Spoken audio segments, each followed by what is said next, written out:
Hey guys, and welcome back to Twilight Princess. We had a lot of fun last time, and I'm not ready just yet to leave Snowhead, so we're going to kick off this second episode revolving around minigames with a bit of a snowboard race. I'm totally cool with this because it just continues our pattern of 2 parts dungeon, 2 parts dungeon. That's good pacing for you, mate. What was your opinion of this particular minigame? We talked about how the rafting, or the white water shit at Lake Hyrule was the hypest shit, but we've already experienced this. How does turning it into a race change it up? Well, they definitely changed it up by throwing in original music, which last time when we did it, we mentioned that it's just the same music that was playing before. I'm honestly surprised that this song doesn't play during the initial snowboarding section, because this is a really good tune and it really does make this section more fun. I think the somber trip down to the ruins works the first time, but here, yeah, it's a race, you gotta hype it up, and I just really enjoy this. Pro tip, when you're going down during this first race, yes there is a second, try and cut corners wherever possible, because Yeto, he can very easily overtake you if you take him easily, take him for granted, other words and such. You just need to follow the basic rules of snowboard cross, and you'll manage to come in first. Yeto, he's big, yeah, so he has weight to give him some speed, but he ain't got technique. Flashbacks, or I guess flash forwards to Mount Wario here. Huh. You haven't played Mario Kart 8, have you, mate? No, I don't have a Wii U yet. Well, will you be getting one in time for Zelda U? Yes, because God knows we're probably going to end up doing commentary day 1 after release. See you for like the 15th anniversary of Hellfire Comms for that one. Jesus. And there we go. Nice and simple. Another remix of the Success music. That was really good. That was the easy race. The one coming up next is pretty fucking tricky. You're going to need to know the shortcuts. You're going to have to snowboard with the best of them. And no, we can't walk away yet. Don't do that shit. So none of the Yetis give a crap about the shadow entity that just came out of the ground? No? Their eyes are focused on one thing. Victory. Ooh, hardcore sledders. I like how they refer it as sledding.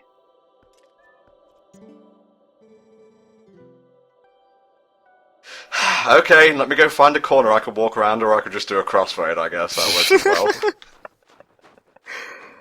It's so stupid, the rule. This is probably the most ghetto footage I've ever put in terms of a playthrough in many, many years. Just open, fades to black, mistakes and such. Yeah, but the ghetto-ness is because the game itself is being a dick. Oh, look at that. The race begins at sundown, or sunset. It's kind of hard to tell without a clock, but I digress. Yetta is basically hard mode. Not only are you going to need to skim corners using the banks of snow, you'll also need to take the shortcut, which she'll also take, by the way. And it can be a very tricky race if you're not on your guard. So in this race down the mountain against the creature riding on its belly, it's okay to take the shortcut? Yes, it is. Alright, because that penguin was... I thought that taking the shortcut would give Mario an advantage, but no, then the penguin's like, no, you need to use fairness in video games. Oh, I see what you were doing there. It took me a moment, I was like, oh, that's a knee-slapping reference right there. This shortcut can be a bitch, thanks to the Wii's really kind of, I want to say, light control stick. Yeah, I think it's mostly because the notches are sort of, they're tilted away from the center of the joystick. So yeah, it feels a lot looser, and it feels like the area is bigger, but it's just more the curve that makes the joystick feel weird. And boom, there we go. What do we get for completing both these snowboard trials? Well, if I can speak slow enough, maybe it will pop up. It will be another piece of the Twilight Mirror. Wait for it.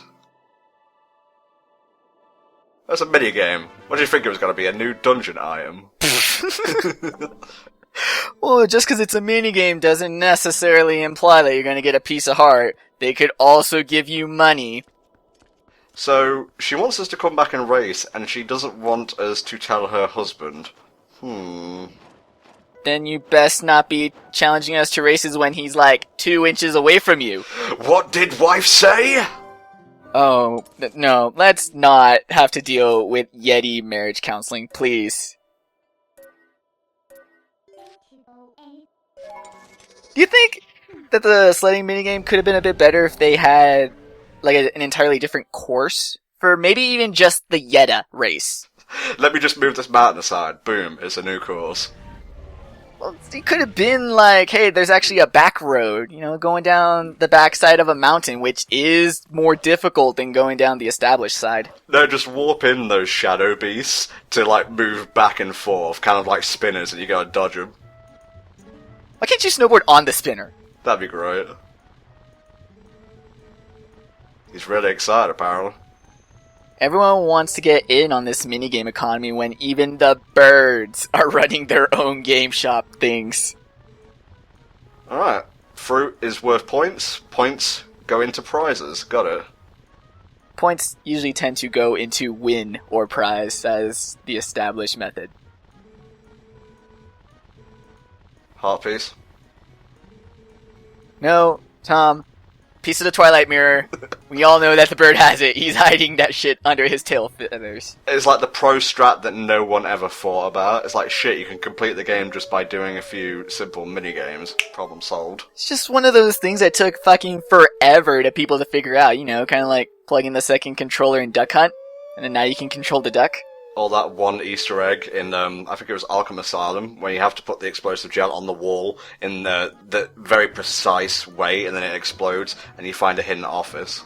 Didn't the developers have to make a movie to show that off? Uh-huh. Wow, that is sad. Oh my god, I think I'd prefer Orifice Face Bird, honestly. That thing's terrifying.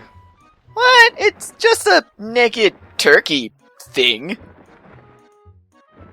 Lake Hylia by night is nowhere near as exciting, I'm gonna be honest. We can gush about water again, but we've already done it. Pretty simple premise here. You gotta fly through these fruit balloons, I guess, and the more of the same type you fly through in a row, you'll get a combo, and your score will go up and up and up.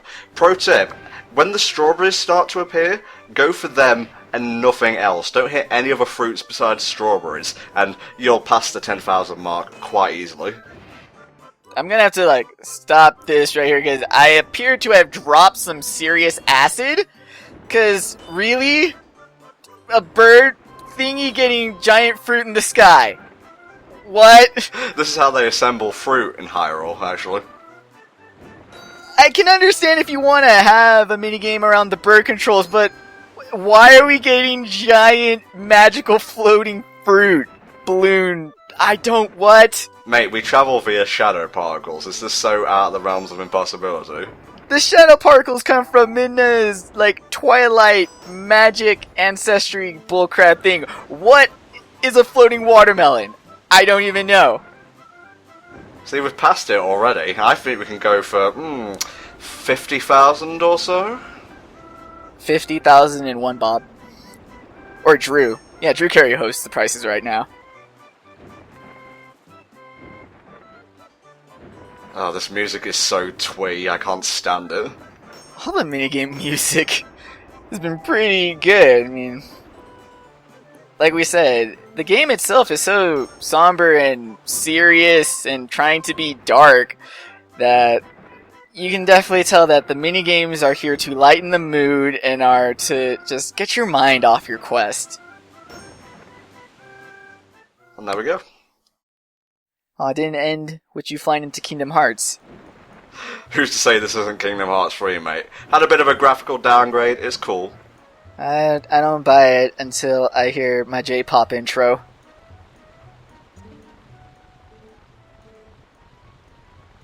Wow, even the bird doubted your skills, Tom.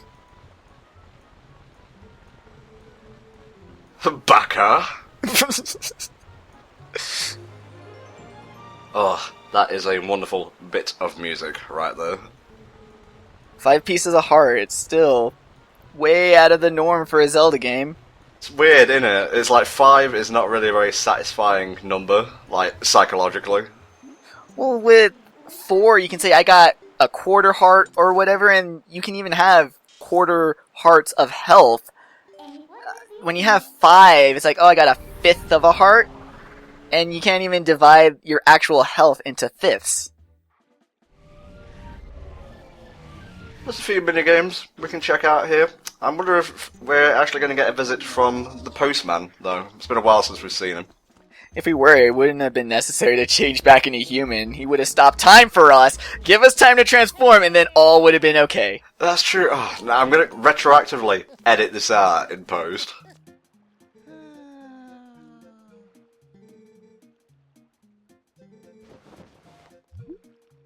I swear, if this is like an announcement that there's mini games available, I'm just gonna scream. No, Yetta's just gonna let you know that she's invented ice bombs. Nice. Barnes isn't allowed to have any, but he'll get his hands on it eventually.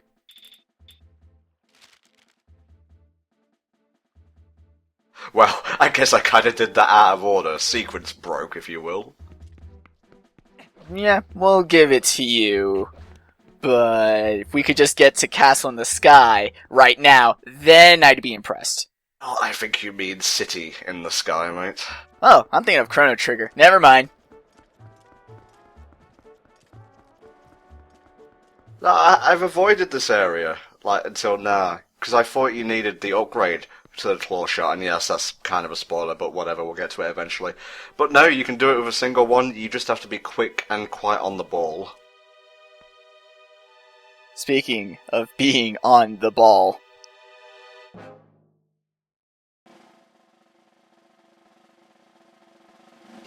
Ta-da! It's... I don't know who that is. Who's that? That's supposed to be Tingle, I believe. What? What? Well, my Hyrule Historia is sitting across the room and I don't really want to get up and get it, but this is apparently meant to be Tingle. What the hell? Really? Okay, I can totally buy Tingle getting his own game where he brings rupees to the rupee god, but... this? What? Circus Tingle? I'll have to double check that afterwards. You'll have to take our words for it, and then berate us in the comments if we're wrong. Anyway, this is the Stars mini-game, and you have to collect the little baubles, get all of them, and you get an upgrade for one of your items. Area kind of reminds me of, I guess in Kingdom Hearts 3D, that one circus arena in the Pinocchio world. Yep, very much so, actually. It's probably just because of the cage, but still.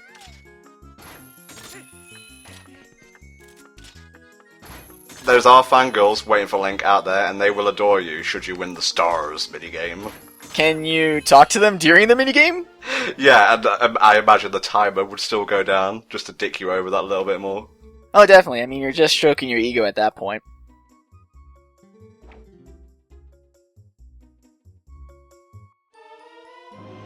Sweet as, mate, sweet as.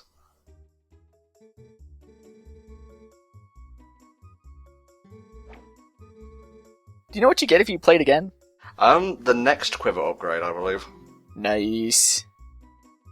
We'll come back later. I think the second round is basically impossible if you don't have the claw shot upgrade.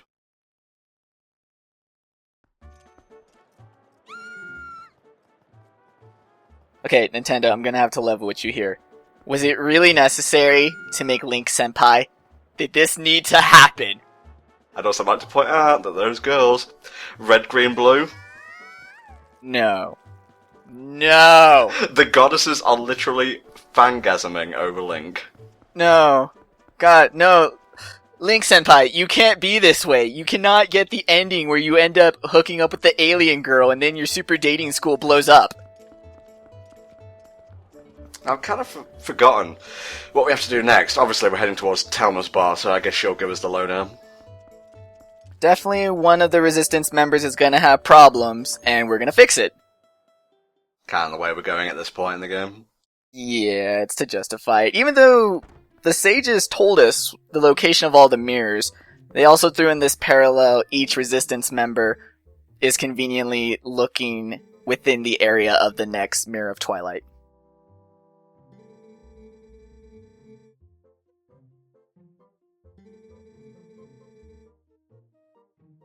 Okay, so this one, Russell, is going to be our resistance member of the day. Guess we're going back to the forest then? It's always good to go back to your hometown.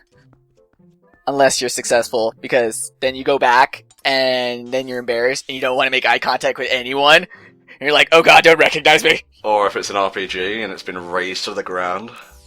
Oh. Yeah.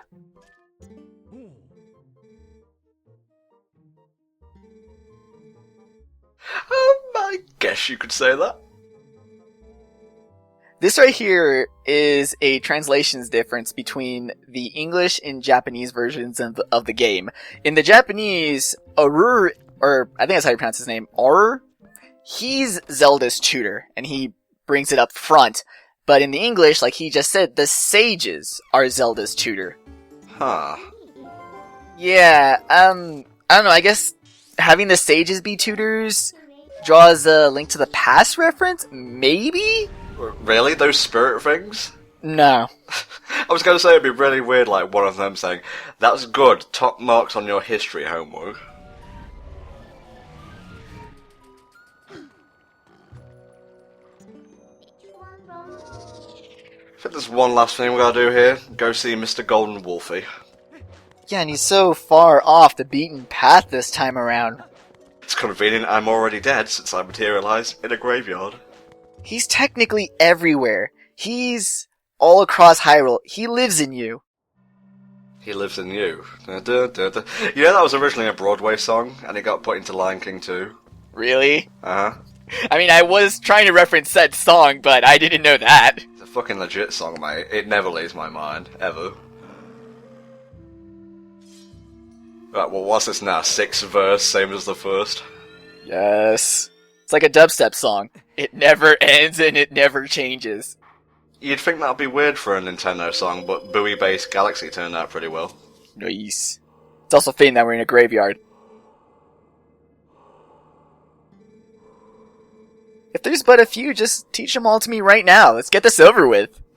You can purchase my Learn New Moves set for $9.99 a month, plus postage and packaging.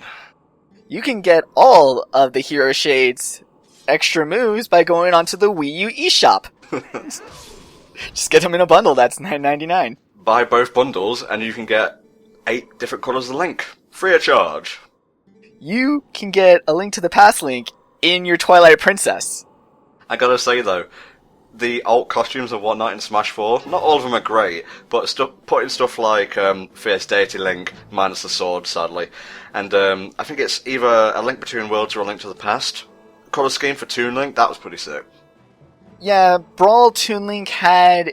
It was supposed to be classic NES Link color. But yeah, then there's one that's sort of a Link Between Worlds. There's also Shadow Link, Shadow Toon Link, because, yeah. But the best alternate costume that they've given Link so far, yes, has been Fierce Duty Link. Well, Shadow Toon Link is a thing. He's an optional boss in Spirit Tracks. Oh yeah, he is. But he's in a mini-game, so it's always weird. This move right here is actually really good against the Chofos, because you know how they like to chuck their spears at you? You can basically slice through them with the jump here and just basically kill them instantly. I do kind of like how it's not really so much a new maneuver, it's just sort of like a power-up of an old maneuver that you've had the entire game. But it also allows Link to finally have a shockwave, the most annoying of all attacks in video game land. It was used against us, now we shall use it against other people.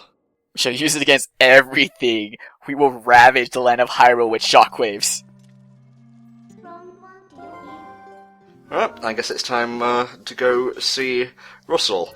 What events will befall us? I should actually pick the right warp point first. We'll see you all next time, where hopefully there'll be less mistakes. See you next time.